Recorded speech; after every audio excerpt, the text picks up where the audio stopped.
What is going on, everybody? Happy Monday. Coming to you live here on a Monday night, 10 o'clock Eastern time. A little different than my usual schedule, especially when it comes to live streams here on YouTube.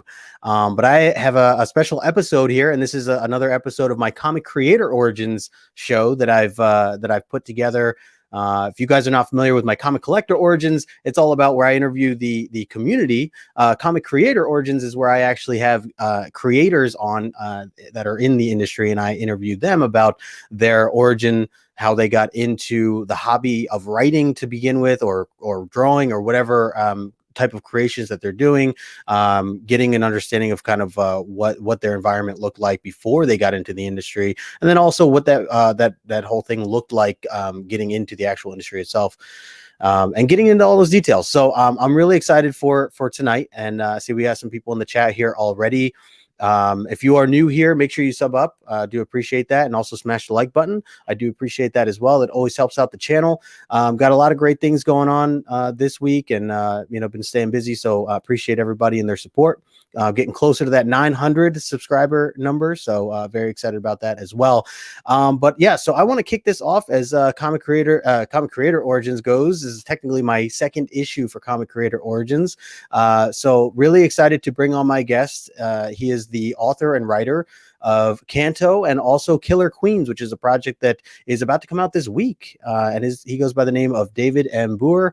And let me bring on David right now. David, what is going on, my friend? There it is. I'm already shilling the issue #1 that comes out in 2 days. Yes. Thanks for having me on, Justin. I'm super excited to be here and talk about my superhero origin story, stumbling into the radioactive waste, and coming out and of course writing comics.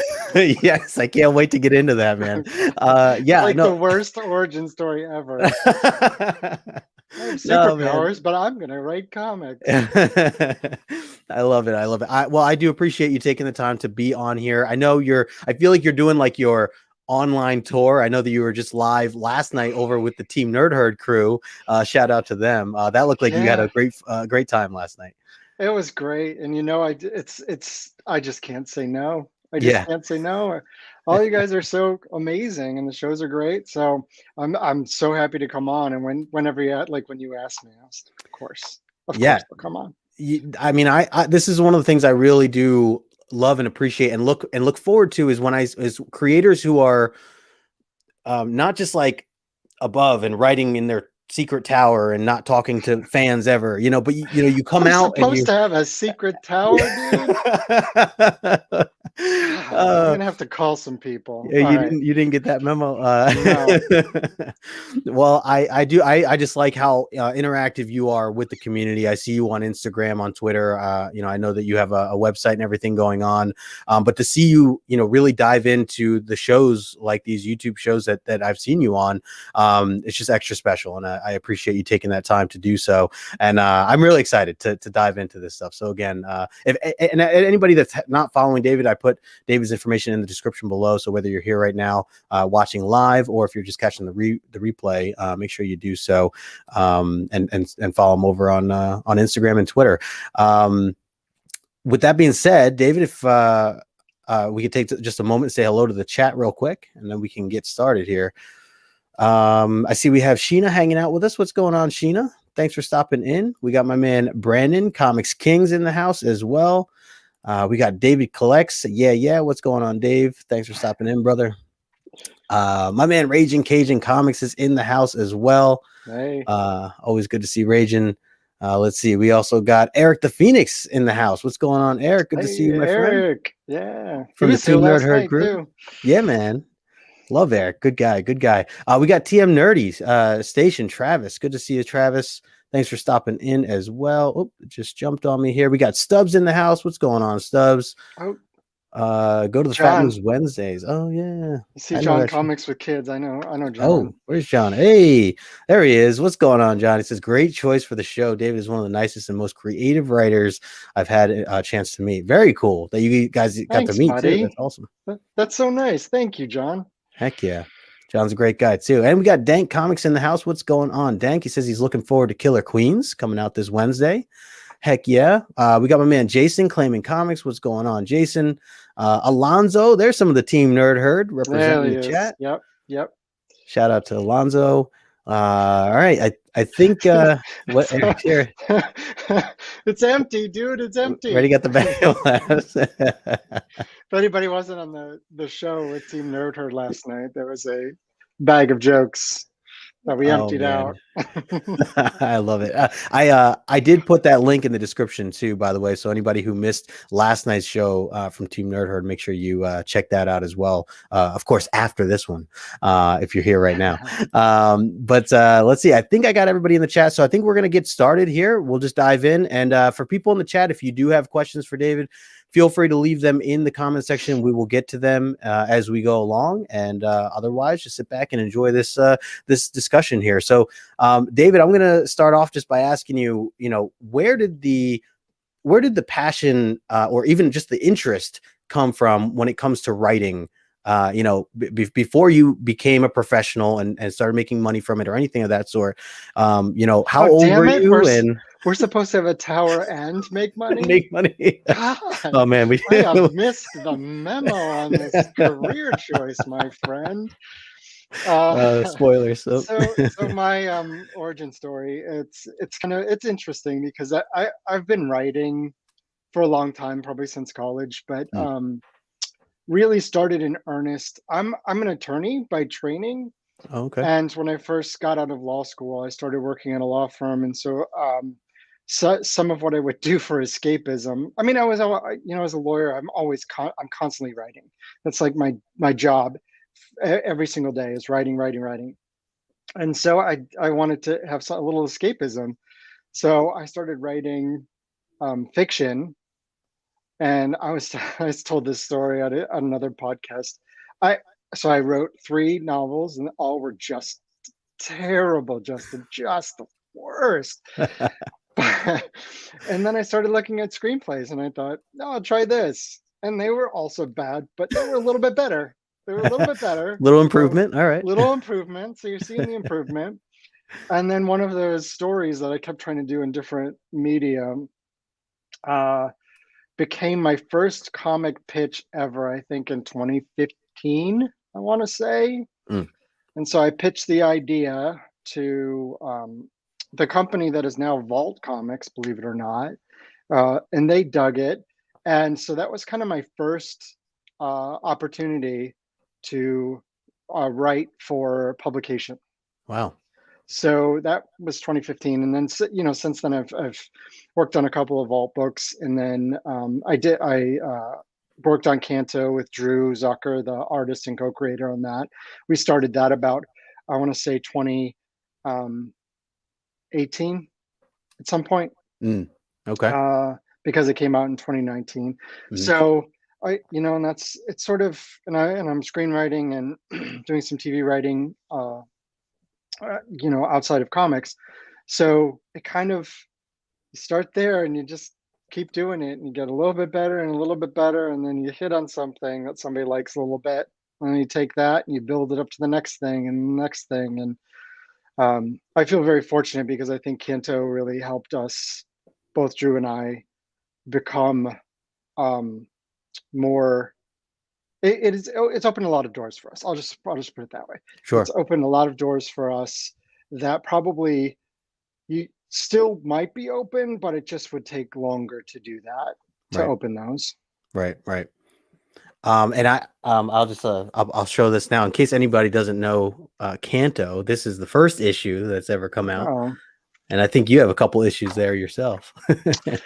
Yeah, so I'm sure everybody, maybe some folks that are watching this after the fact may not know what Canto is, but Canto started in 2019 from IDW, and it's an all ages fairy tale. You can see him over my shoulder right here. There you go. There's the little character. He's also right here. Nice.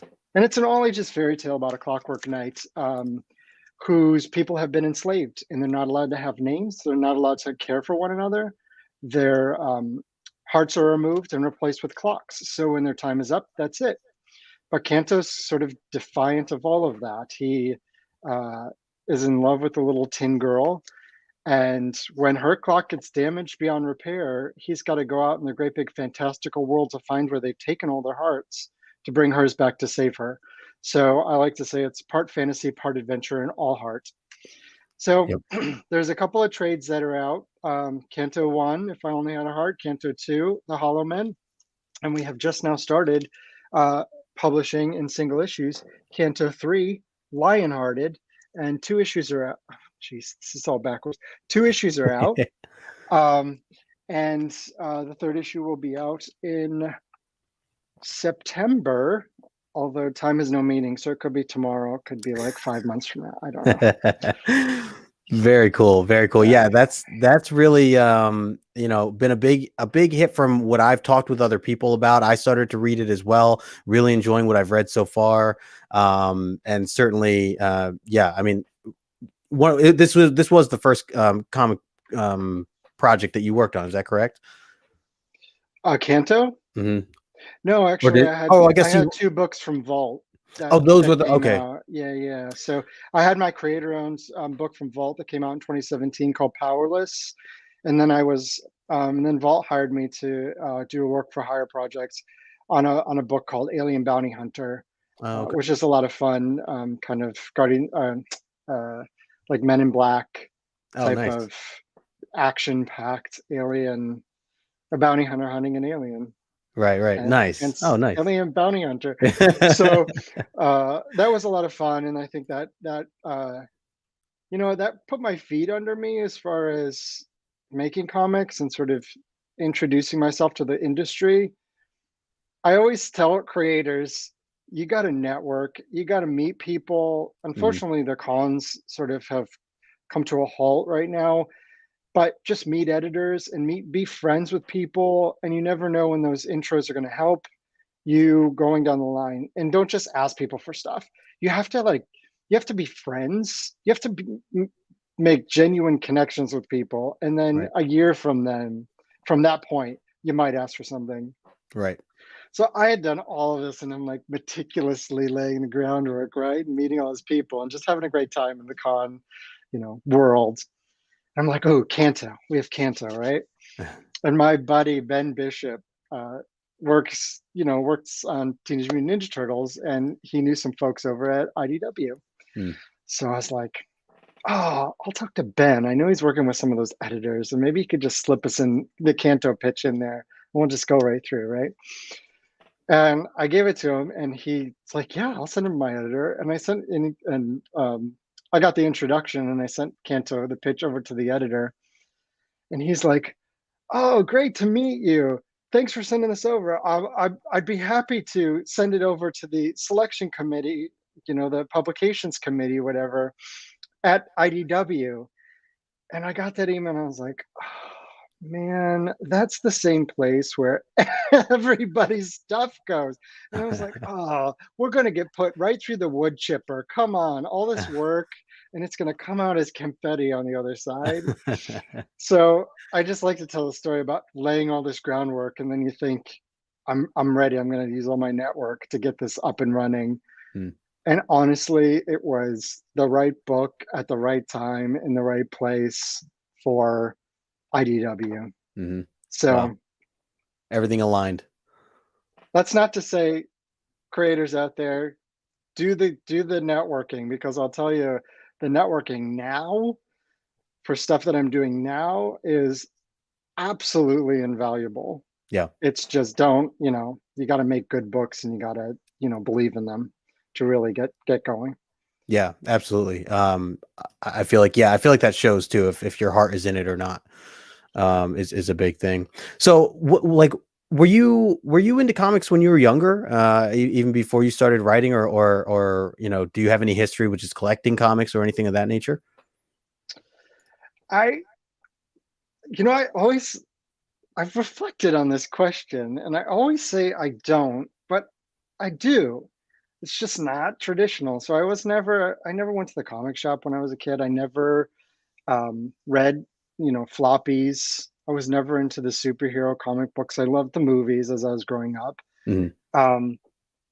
So I say I'm not into comics, but I was an enormous Mad Magazine fan. Oh yeah. And Okay. that's comics. I mean, Yeah, there's all kinds of different variety in there, but it's kind of like an absolutely. anthology of comics. Yeah. Um, Sergio Aragonese, I think that's how you pronounce his last name. Mm. I know him not from comics, but from his margin drawings in Mad Magazine. Oh, wow. I don't know if you know this, but in every issue of Mad, there was these tiny, tiny little cartoons that they would draw in the margins of all the panels. And you could flip through it and you just follow these cartoons. And it's so much fun. Right. Um, so I read that. I read Far Side. I read Sunday Funnies, Hmm. like in the newspaper. I read those. Yep. So that sort of was my childhood with comics. I came to comics as we sort of envisioned them, sort of behind both of us, as an adult and going to San Diego Comic-Con for like 15 years. Mm. I went for TV and film and came to be exposed to comic books. And my first intro to comics was Lock and Key Oh, yeah. by Joe Hill and Gabe Rodriguez, and Hmm. it just it's still my favorite comic of all time, and it just showed me my sort of conception about what stories you can tell in comics and how you can tell them. Hmm. Were um, it was just such a limited worldview of what you could do, Yeah. and Lock and Key showed me, holy Sh- smokes, you don't need capes and tights, and of course there's a thousand comics before that to do that. It was just, in my experience, Mhm. this was the first one that I connected with on a level that showed me how exciting it would be to be part of this, adventure. Wow. Yeah, Lock and Key, and look how far that's gone now. I mean, being on a Netflix series and everything else, it's really cool that you have that kind of connection with that series. Yeah, Uh, and it's fun because I'm circling back to a lot of classics, and one of them that I'm currently reading, like volume 4 right now, is Sandman. So oh, to be nice. simultaneously reading Sandman and then reading the Sandman Lock and Key crossover Hmm. is really fun because Yeah. Joe talks about how he uses the panel language Hmm. that Gaiman used in Sandman to transferred it over to the Lock and Key Sandman crossover, and and it's just Yeah. brilliant, love it. Oh man, I've heard so many great things about the entire Sandman series. I've never read them. They're on my list of things to read amongst many other things, but might have to move that up a little further on the list. I was talking to John's Comics with Kids about it. Actually, he was one of the ones that Right. has been talking about it. But It's yeah. so interesting to visit it too because it's for me it's an immersive experience. Mm. I couldn't, at the end of each chapter, each issue, or each volume, I couldn't tell you like the plot. Right. I don't really, but I'm not really keyed into the plot as much as the art, the writing, the characters. You can't pitch it in a sentence. It just Hmm. doesn't lend itself to that. So just it's an immersion Yeah. into the book, and that's kind of what I love about it because you can read Canto in 10, go 10 minutes, and it's just, I like that experience of being immersed with the artwork Hmm. and just sort of the poetry of it all. Yeah, absolutely. And in a short time too, to be able to just jump into it at any given time. Absolutely. I see we had a couple other people in the chat I wanted to highlight real quick. We have my man Steve, Hip Hops and Me, hanging out from Team Nerd Herd. Know that he was on the show last night as well. Good to see you, Steve. We also got my man Hood Rat Comics in the house. What's going on, Ian? Thanks for Good, stopping Brad. in. I did see Azor's Tiger was in here. There he is, and Desired Comics was also in here earlier. So Nigel, shout out to you, my friend. Thank you all for hanging out with us. If you guys are not following David, make sure you do so. I put his information in the description below as we continue on with this origin story here. So, David, was there like a moment in time where you really like it clicked that you wanted to be a writer? I mean, just in general, like I know you were kind of always writing, especially going into college and things like that, and your other career. But was there a moment in time that it could really stands out to you that you were like, you know what, I think I want to try to start writing fiction stories, whether not even in comics yet, but just in general. Yeah, well, I don't know if there was a specific time that it clicked for me, but the first time you write something that's terrible, and then you choose to continue to write, Mm, I feel like that's the moment for most writers when they yeah. were like, so somebody said once, and I think this is probably right, is you can't, if you can't picture yourself doing anything else. And I'm a lawyer, so I could picture myself being a lawyer, but I also, um, do I ever want to stop writing? No. Mm, Do I want that to be, what my focus is? Yes. And so I would say once you do you complete your first terrible thing, um, and you decide you want to keep doing that, no mm, matter how painful that was, then I think that's, for me, that was the moment where I was like, oh, I finished writing a book and I know that it's not good. But writing 300 pages of a book is like, yeah, if I can do that, yeah. let me see if I can do it again. And I did. And, a little bit better, a little bit better, a little bit better. And Right. That yeah, whole process. It's just like it reminds me of like just the idea of like me streaming on YouTube or something. Like that first video is like cringeworthy, and you're like, oh, like what, like now I have all the bells and whistles and everything else, and I'm much more comfortable. But so yeah, I totally get that. sure. Did you have any influences throughout this time, or anyone that stand out to you that really has influenced you in your writing, or how you've taken on your creativity? Yeah, I think my biggest influence is probably Stephen King. I'm a huge, huge, huge Stephen King fan, Hmm. and I've been reading him since I was far too young to be reading his work. Yeah. Um, and when you're like 12 years old and you're reading stuff, your brain is developing, and that's what you're experiencing through adolescence and your teenage years. Yeah. That stuff gets internalized. So I couldn't point to anything specific in my writing that says, "Oh, that's a King influence," Hmm. but I know it's all in there because that's how my brain developed. Yeah. So like Stephen King, Dean Koontz, when I was growing up, there was a couple other authors that I really enjoyed, and that's sort of become ingrained in whatever I do, subconsciously for the most part. Yeah. Very cool. Of course, now I It, read comics and I read books and I read it for the craft as much as the story, yeah. to see, well, how did they do that? How did Right. you how did they lay out this? How did they give out the information in such in a rhythm that made you want to keep going, or what didn't work in that sort Yeah. of thing. No, it's interesting to know that you are like a fan, and you're reading it from a fan standpoint, but then you're also reading it from a professional standpoint and trying to dissect, as you're saying, kind of how these plots or characters have come to be in these different mediums that you're taking in. So it's interesting. I mean, I don't consume anything for pure enjoyment anymore, Right, which is kind of a drawback, but that's okay. right. Yeah, I've thought about that. For someone that's a writer, like, does that pull away from, Yeah. do you have anything that you're just into and you don't pay attention to the details, or, things like that. But, well, when you got into the industry, and I know you shared a little bit about this, but was there any challenges that you faced when you really were, when I say the industry, I should refer to the comic book industry specifically.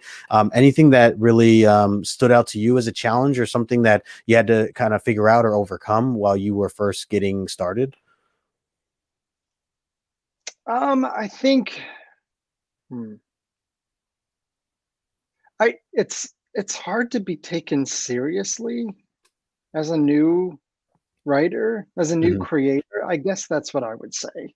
Yeah. Is that you go around to conventions, you meet people, you're online, you just try to establish yourself as a person, right? Hmm. And if you've never done anything, it's you try to meet editors, you try to get connections, when you have something to pitch or show around or whatever.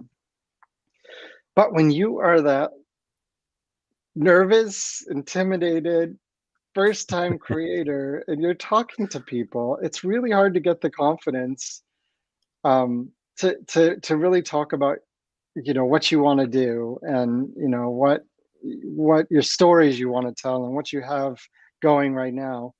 And then um yeah, so I would say that's probably the hardest thing, is to um have the confidence to talk to folks, and then Mhm.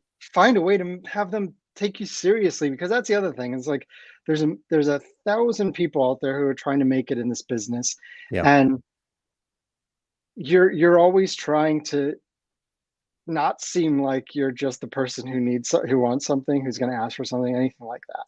Mhm. So yeah, I would say that would be the hardest thing.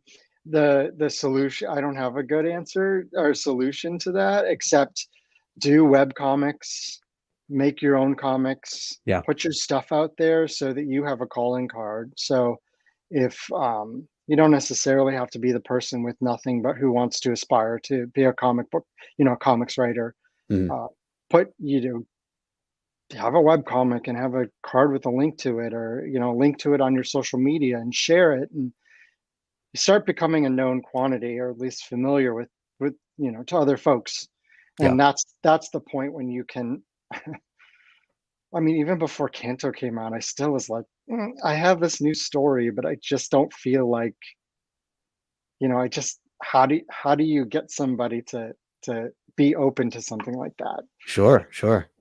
Yeah, the idea of like pitching that I can imagine can be kind of scary, especially you're facing what could be rejection, and rejection over and over and over again, which is can be painful at times. But Yeah. as you said, like using technology like and social media and things like that to kind of get started, I think is a great way to or a great thing to kind of point out. We live in a world where you can use all these extra tools and pieces of technology that can help in that way. So no, And something I love is when folks come up to like a table when I'm doing a signing or whatever, and mm, say, I do this series, I write this series, I draw this, and even if I've not heard of it, um, it's just nice to know that you have something out there and you're doing it. yeah, The flip side of things is when you're an aspiring creator and you don't really have anything, and then there's nothing really you can point to right. when we're chatting. Sure, So sure. it's always nice to have that concrete thing out there. A little something. No, that makes sense. That makes sense. I And want don't ask. I was going to say, don't wait for anybody's permission either. Just do it. that's a great one too, and I think that can be applied to a lot of things, a lot of different projects in general. I feel like people get stopped thinking they need to get an okay from somebody else first. So Yeah. great point, great point. I wanted to say a quick hello in the chat. I saw my good friend Comic Man Andy hanging out with Andy, us. What's going what's on, up, dude? Andy? Thanks for stopping in, man. We also have my friend Fable in the house, Station Fable. He says definitely picking up Killer We Queens. haven't even talked about it yet. Yeah, no, yeah, we haven't even got to the best part here, Fable. What Yeah. you're writing about here. Um, yeah, no, and I want to, and before we get into that book, because you mentioned signatures or signings, and I wanted to ask, you were just at a signing, is that right? Over the weekend. Yeah, I did free comic book day on Saturday at Nowhere Games and Comics in San Marcos. Nice. And then I have a couple coming. So anybody who's in Southern California, I'm going to be at Collector's Paradise in Pasadena Oh, nice. on Wednesday from 5 to 7, uh, signing Killer Queens on release day. And then to keep the party going, I'm going to be at Golden Apple Comics, in the famous Oh, Golden Apple Comics, in a little hamlet called Hollywood, on Saturday from 1 to 4, and I'll be signing copies. And you better believe nothing will make me happier than to sign and sell every single copy in that shop. awesome. Awesome. Yeah, that's cool. Yeah, you're doing your tour here, man. That It's is like cool. I my saw, mini. It's like my mini yeah. release, my mini book tour. Yeah, yeah. I saw some of the pictures from this past weekend. It looked like a lot of fun. It looked like a lot of people came out. So that's always good, and especially Free Comic Book Day. I saw Dank here saying that I was gonna it say, looks look at dope. that. Thanks, comment. You didn't even connect it until after I ordered it. Nice. That's what I like to hear, dude. Yeah, Very cool. Very cool, Dank. We got my man Nick in the chat as well. What's going on, Nick? He says he's definitely on the lookout for it. I missed the few FOCs for this week somehow. Yeah, keep an eye out for it, Nick. Hopefully you'll be able to get a copy. I mean, yes, I'm sure you'll be able to get a copy, and if you can't, it's I will feel bad for you, but I will be elated because that means you're going to a second printing. Yes, there you go. That's a good way to look at it. Ragin saying going to try to make that CA native. Yay. There you go. Yeah, good. Very cool. Very cool. And again, a reminder to anybody here in the chat right now, we got 13 people. Thank you guys for hanging out. Make sure you are following David. Oh, go ahead. Fable said he met Drew right down at the bottom. He met Drew Zucker. Oh, at on the weekend. He was at Spider's Web. Is that what it's called? Yeah, I'm not sure. That's cool though. Oh, over here on the East Coast. Yeah. He's at he's on the Bronx. Okay. So he did Free Comic Book Day out there. Cool. Very cool. That's awesome, Fable. Good stuff. Nick says, love me some Canto. There you go. Showing some love there. Appreciate everybody here in the chat. Like I said, if you guys have questions, just throw them in the chat and we'll get to some of them. And thanks for taking the time to hang out with us. So, David, I want to let's get into this book here that you have coming out on Wednesday. I know we already chimed in a little bit about it, but Killer Queens. Want to tell us a little bit about what it's about and what made you heard what I said last night. Yep. It's just everybody listening. It's my pitch for it is all LGBTQ creative team has come together to make what I affectionately refer to as Guardians of the Galaxy. And fun, tongue-in-cheek, space romp. You don't have to be part of the LGBTQ community to enjoy it. If you like Guardians of the Galaxy or the funniest parts of the Marvel MCU, even like the Suicide Squad with much less violence. But that kind of thing. Firefly, there's that you can see that influence right there above my head. Yeah. All of that, we threw all that fun in there, and it's a fun sci-fi space adventure, mixing sort of 21st century sensibility with what's called retrofuturism, which is what the people of the 1940s thought the 1990s were going to look like. So if you're familiar with the Popular Mechanics, Popular Science covers from the 1940s and 50s, that really cool, sleek Planet Comics adventure. Well, I can't think of any of the other ones, but there's a lot of fun 50s throwback sci-fi goodness in this book, and it's colorful as, can I swear? Yeah, it's fine. It's colorful as hell. I mean, that's not even a bad one. Yeah, and I think you'll enjoy it. People who have picked it up have been really digging it. So I really think if you like to have fun, this is it. Very cool. And the artist Claudia Balbani, am I saying that right? Is have you done work? I've not worked with her before. Balboni. I have not done work with her before, or Harry Saxon, who is the colorist, or Lucas Gattoni, who is the letterer. And it's really interesting. I think Claudia's in Italy. I think Harry is in Greece, and I think Lucas is in Argentina, I want to say. Wow. Very Guys, cool. Team, we correspond via email and DMs and that sort of thing. So team, if I've gotten that wrong, I apologize profusely, but we are worldwide. We are worldwide. Yeah. Very cool. I had no idea. That is very cool. You guys, even just, how is that process for you guys working together? I know you mentioned you're DMing each other, you're emailing back and forth, but, how is it working with people like across the world, essentially? I mean, I guess, especially with different time zones, it's got to be kind of a pain at times. With email and direct message and stuff, the time zones really aren't an issue. I kind of have it in my head that, with all the different things I'm working on, I sort of have an idea of where the creative teams are. So I know when to expect things. It's been super easy with this team. They're working at such a high professional level with all of their work and their responsiveness and deadlines and everything that it's been a pleasure. And I know each one of them sort of as personally as you can get on, without meeting them in person. Sure. And it's just been a joy. And once you work on a first issue and you see how well oiled the machine is, yeah, you can kind of just not sit back, because I'm such a type that I've got to have my hands in everything. But I can have a peace of mind to know that everything is going to go well, and it's all going to get done on time. Right. And how long, I mean, did you have this particular story in the works for a while? Is this something that you had kind of an idea for quite some time, or how did you come up with that? Yeah, I think I've had the idea for about 3 years. Probably since about, Canto creation time. Mm-hmm. Believe it or not, I had the title first, character second, and the story third. Oh wow. So I'm a big title guy. I love titles, and when you get the right one, it's just like, and then when we hit on the tagline, you guys, which you may not have seen, but it's putting the sass in assassin. I love it.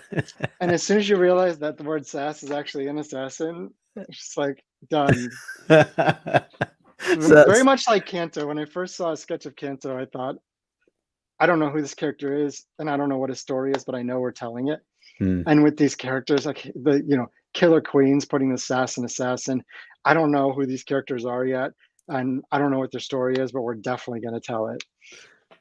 Yeah, I mean, I love that you can do that. Be able to come up with the title first and just kind of start to envision stuff, from there. But I know the feeling of like when you just something rings perfectly and you're like, that's what we got to go with. So yeah, that's really cool and very clever. I love it. Somebody said that Jen Hoodrat, the Jen Bartel cover, is fire. Oh man, yes, I saw that. That's gonna be cool. Absolutely. And then I'll just I'll tease the interiors a little bit. So I'll set you up there.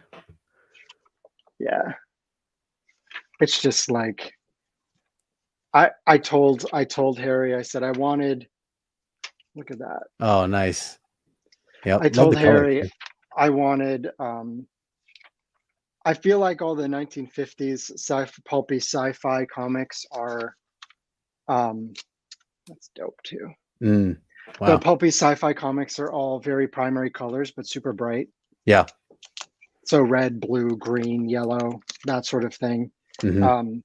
So that's what I told Harry, and he just like went 150%. Yeah. I love it. Which is all I wanted. I was like, if you think it's too much, I will go farther, and I will tell you when it's too much. But I'd rather have you go way to the end of it's way too many colors than have it be all like brown and gray. Right. And then have to figure out how to go from there. Yeah. And he nails it. That's cool. Then he totally sends these back. And it's like, they're in a diner, and he picked the black and white checkered floor for it. And I was just like, that's exactly the vibe that I wanted to go for. And I think that's what I'm most excited with this comic. I don't know how people were ever going to receive any of my stories. I don't know if they're going to love them, if they're going to hate them. I don't know what's going to happen. Yeah. But I love that we got so close to what I had in my head for what I wanted this story to look like.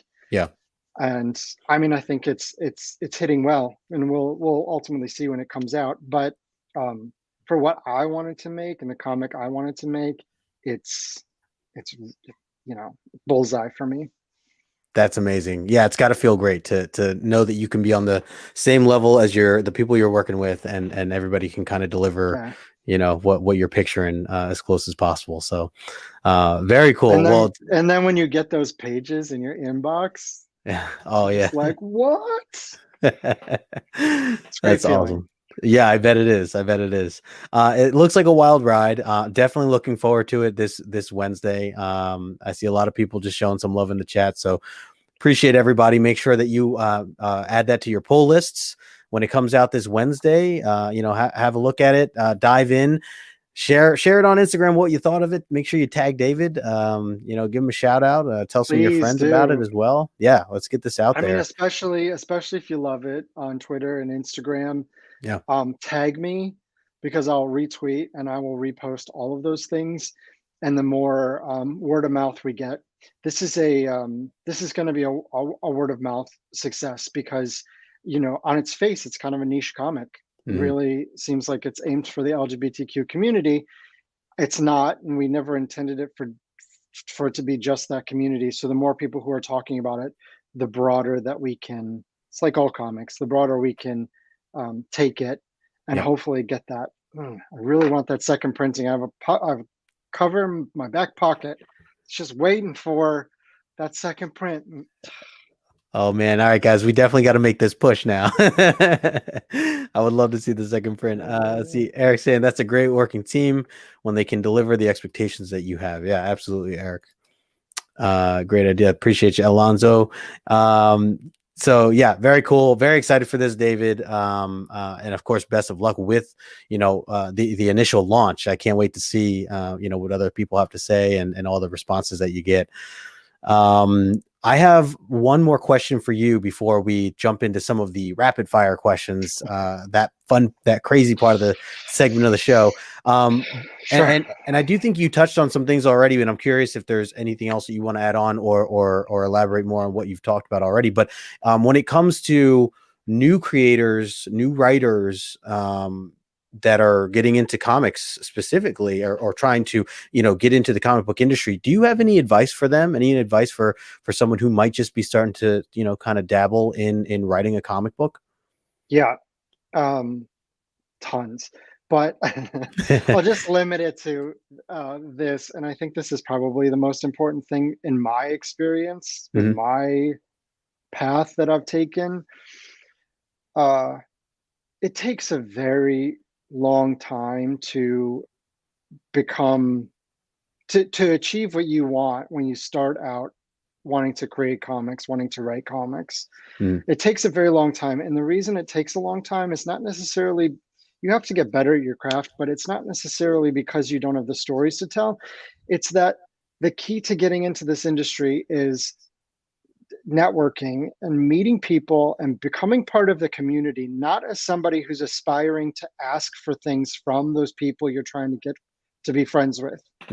You need to be the kind of person that other people want to spend time with, that other people want to see be successful, that other people want to help.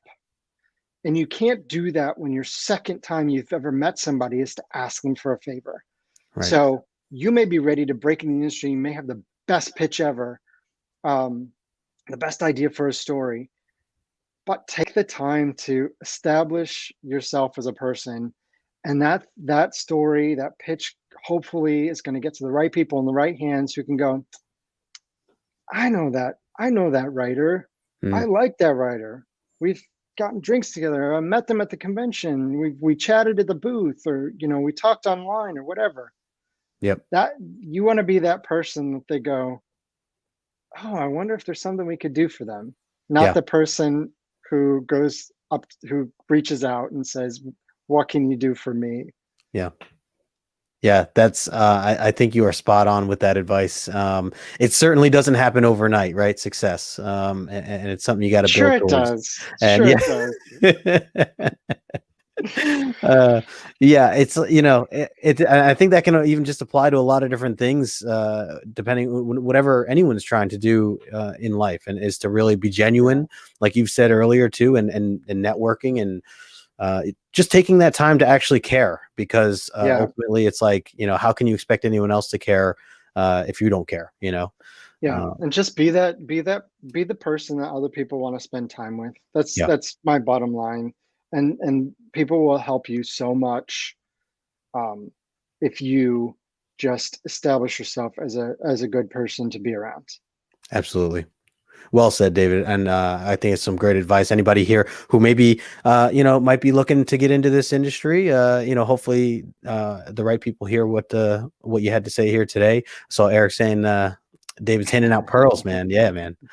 Uh, so love it. I absolutely love it, David. Thank you for that piece of advice Sure. and putting that out there.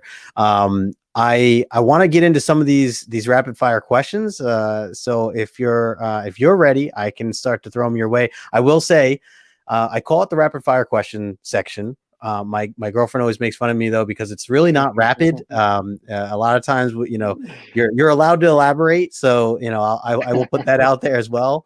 And But I just can't shut up when I start answering questions. So no, this will be great. It's a rapid fire question and answer 3 hours later. 3 hours later. That's great. All right, so let's kick this off. So I have a couple of comic book related questions. We'll start with those, and then maybe switch from there. If you had one superpower, what would that superpower be? I think I would want teleportation. Oh, nice. Like Nightcrawler from X-Men. Exactly, Nightcrawler. Just bamf away. You save a lot on gas too. So yeah, I couldn't tell you. I mean, I guess it's because there's lots of times in my life that I actually reflect on and just lament not being able to teleport places. You're like, it'd be so convenient right now if I could just so convenient. All right, so let's see. Is there an artist out there that you would like to work on a project with one day? Anyone come to mind? Because okay, so working on a project versus artists I like, I think there are two different buckets, I guess, because That's fair. there's an artist out there that I absolutely just think is just astounding, and it's Emile Ferris, and she did the book My Favorite Thing Is Monsters, and it's absolutely a masterpiece in my view. It's one of my favorite comics of all time. Yeah. She's also a storyteller, and she wrote her own book, so I think she's absolutely amazing, but I don't know if I would ever work with her, because I don't know if you'd lose some of the magic by collaborating versus somebody who just has that craft and can just do it. Gabe Rodriguez from Lock and Key would be a dream collaborator. Heck yeah. I think I was making a list of folks, and you put me on the spot. No, this is great. I mean, and it's really even just the one is you can throw out there, but of course, yeah. I mean, there's so many great artists that are obviously that have been in this industry and are still continuing to work in this industry. I imagine it's got to be tough to or to just say all of them. I mean, there's so many. We brought so many over from for Canto for the covers, and they're all they all make fantastic covers, and it's just really there's so many good artists out there, and it depends on the project. So I don't know. I don't have an Gabe Rodriguez would probably be like my aspirational. Totally. He would be the kind of artist who I would create a book for. Right. That collaboration. Yeah. Love it. Pretty happy with Drew. Love it. Yeah. There. Yeah. Absolutely. Heck yeah. What was the last comic book that you read? It was Snagglepuss. Oh, I'm not familiar with that one. DC Comics. It was Mark Russell. He wrote Snagglepuss, and he wrote Flintstones. Oh, nice. And the Snagglepuss was, I don't even want to give it away. It was like 2018, 2019. It's a very adult, very different, very sophisticated, and just brilliant use of the Hanna-Barbera cartoon characters that were kids' cartoons. And there is nothing about this book that is kiddie at all. It's so fantastic. So nice. That's the last one. And then I'm also, as I mentioned, I'm also reading Sandman.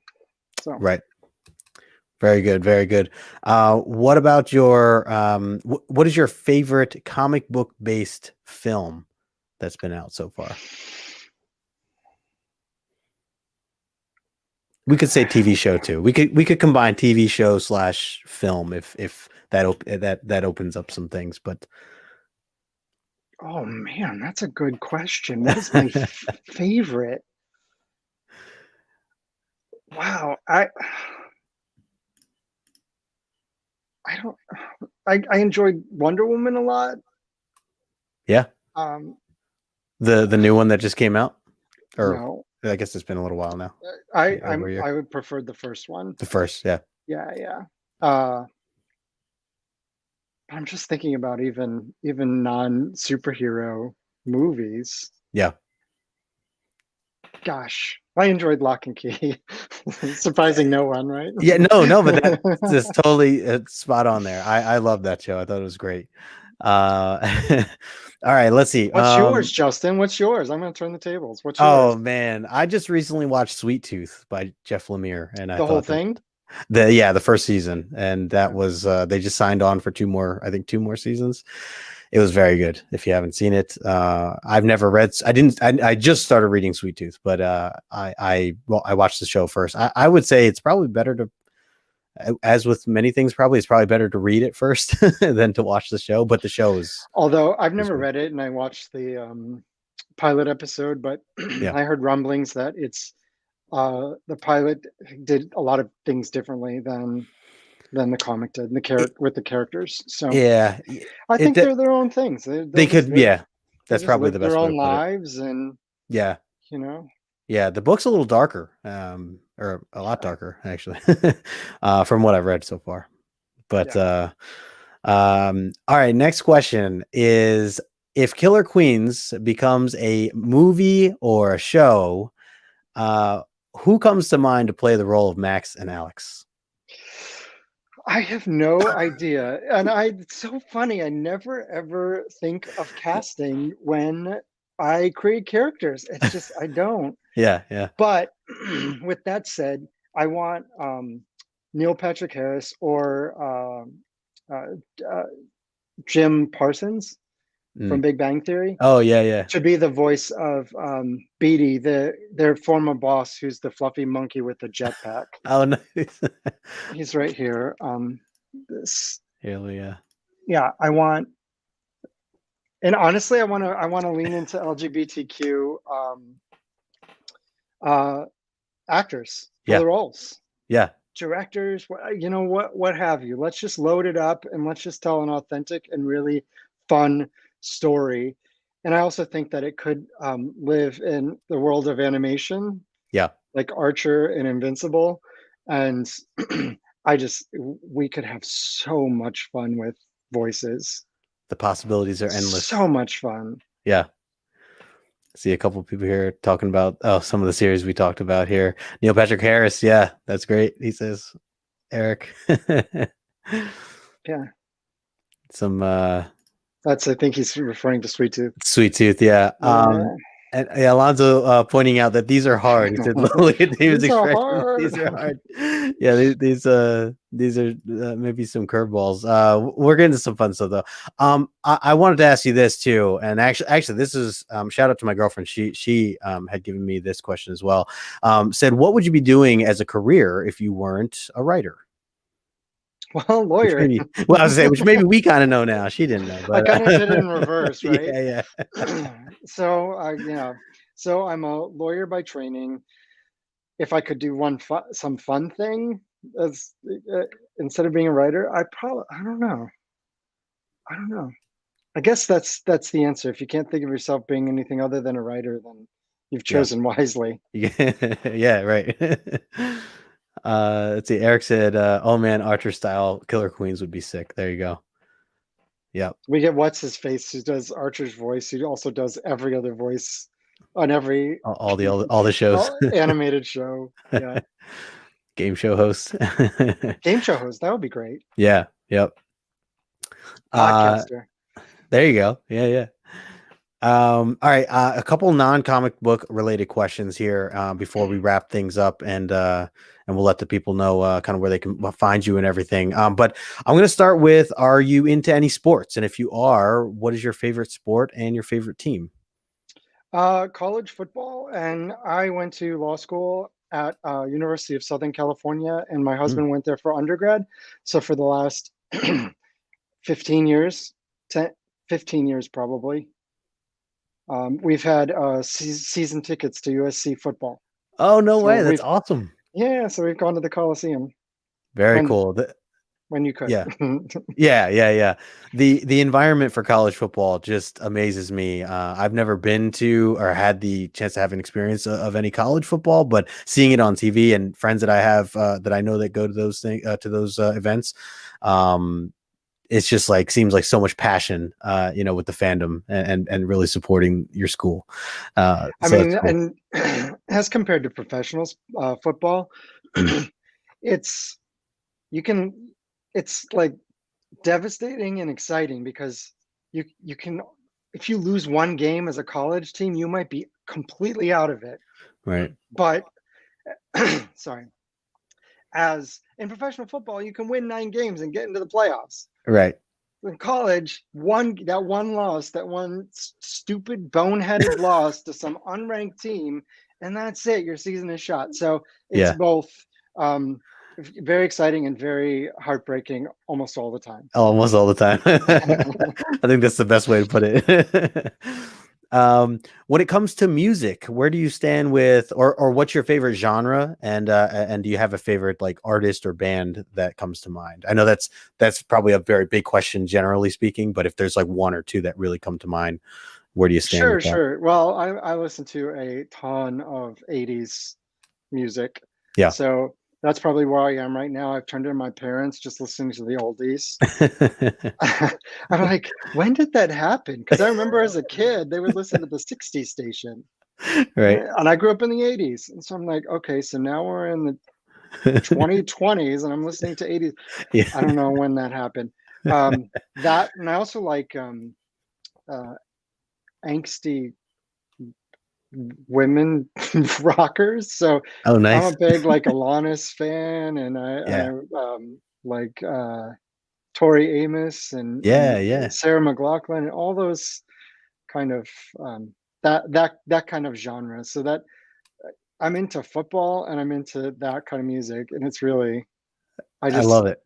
I refuse to be labeled or compartmentalized, my friend. Yeah, no, it's great, man. It's great. It's a great combo. I see people here showing some love. Best era for music, talking about the 80s. Ragin's asking favorite group, I think for musicians or for bands or Oh God, favorite group? I don't know. Does he mean from the 80s? I think like a band from the 80s or I mean, I'm gonna go back to the well, and it's Cyndi Lauper and Madonna, and yeah. just you know, Yeah. I was, I was a baby gay. Yeah. All the way back then. Yeah. I already knew when I was rocking out to Cyndi Lauper. I was like, okay, I think my path forward is pretty clear at this point. So, yeah, so I love that. But you know what? I just like, I love Toto. Mhm. I love Queen. I should say Queen. I freaking love Queen. Yeah, hell And yeah. believe it or not, Killer Queen isn't my favorite song of theirs. It's not even the song that I picture next to this book. Hmm. I picture Don't Stop Me Now. In Oh, that nice. opening thing. Yeah. Don't Yeah. stop me now. Love that song. We're having a good time. And then but my favorite is Who Wants to Live Forever. That's Mm. my favorite song by Queen. Yeah. Yeah, that's heavy. That's emotional.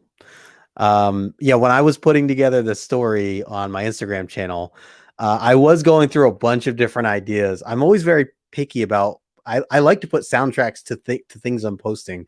And so when I was shouting you out and putting, that we're the show here tonight, I was like, this is like too easy to go with Killer Queen. But I was like, there were some other ones I had in mind, but I'm like, no, I'm gonna go with this. So I ended up going with the Killer Queen.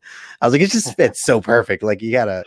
Well, you guys, I'll take it out of the sleeve, because if you do want a little soundtrack, I haven't picked all the tracks yet, but if you You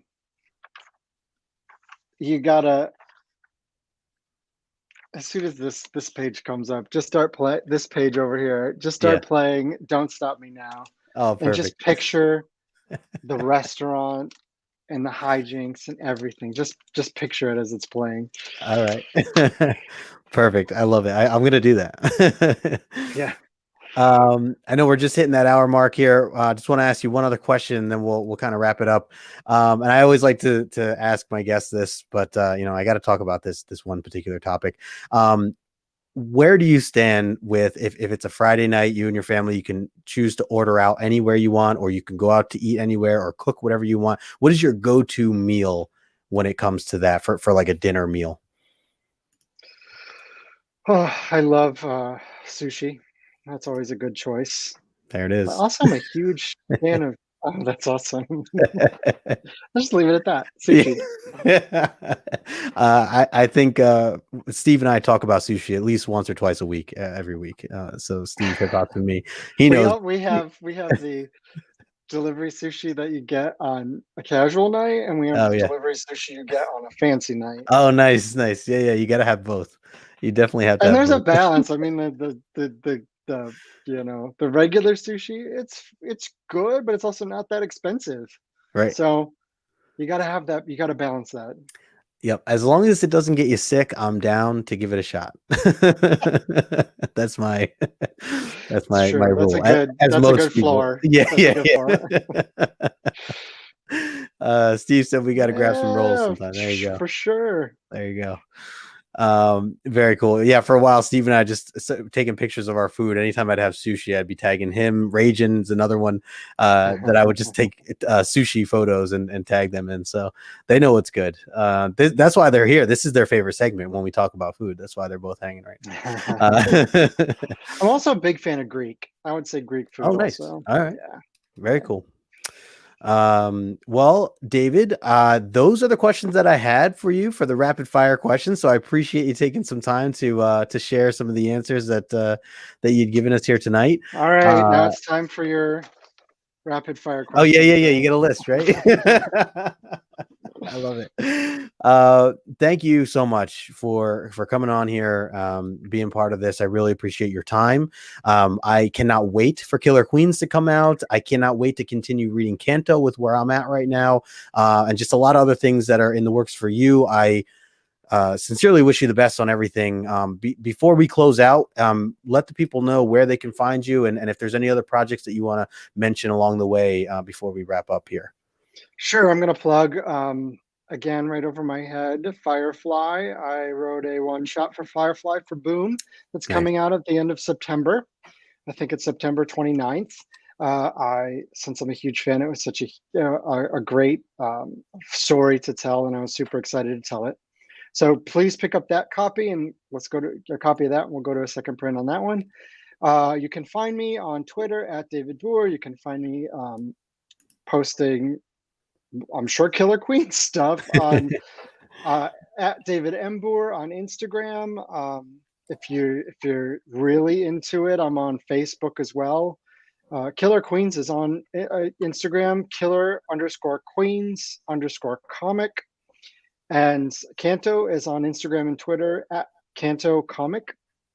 And yeah, you follow any one of those platforms, you'll probably see updates on all the different ones. So hit me up and you'll hear updates. There's some fun things coming down the pike. We're a little bit early to be talking details, but I'm super excited to share those. Awesome. Very cool, David. I love to hear it, man. You're a busy guy, and looking forward to more of your work. I see a lot of people showing love in the chat right now. Shattered Glass also in the house. What's going on, brother? Thank you. Yeah, thank you all for everyone in the chat here. You've all been great. Thank you so much for taking the time to hang out with us as well. If you're watching the replay, thank you for taking the time to watch the replay. Make sure you smash that like button on the way out, and make sure that you are following David on all the platforms he just mentioned. I put his information in the description below. And again, David, can't thank you enough, man. We'll have to do this again sometime. Certainly look forward to more of your projects. So, and don't forget Wednesday. Put it on the list. The hijinks ensue. Yes, there you go. All right, everybody. Until next time, we'll talk to you guys later. Have a great night and enjoy.